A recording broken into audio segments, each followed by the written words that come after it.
33 തവണയാണ് നമുക്ക് ഈ മന്ത്രം ജപിക്കേണ്ടത് എന്ന്.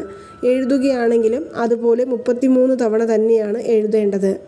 നമ്മുടെ എത്ര വലിയ ആഗ്രഹങ്ങളാണെങ്കിലും നമ്മൾ ആ ആഗ്രഹം സമ്പത്കരി ദേവിയെ മനസ്സിൽ ധ്യാനിച്ച്, അതല്ലെങ്കിൽ ലളിതാ പരമേശ്വരിയെ മനസ്സിൽ ധ്യാനിച്ച് നമുക്ക് ഈ മന്ത്രം എഴുതാവുന്നതാണ്.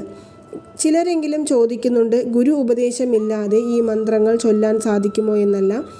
ഗുരുവായി നമുക്ക് ശിവഭഗവാനെ തന്നെ എടുക്കാവുന്നതാണ്. അപ്പോൾ വൈകുന്നേരം ദീപം തെളിയിച്ചതിനു ശേഷം നമ്മൾ പൂജാമുറിയിൽ ഇരുന്നു കൊണ്ട് വാമ ശ്രീ സമ്പത്കരി ദേവി നമോ നമ എന്നുള്ള മന്ത്രം 33 തവണയാണ് ചൊല്ലേണ്ടത്, അതല്ലെങ്കിൽ എഴുതേണ്ടത്.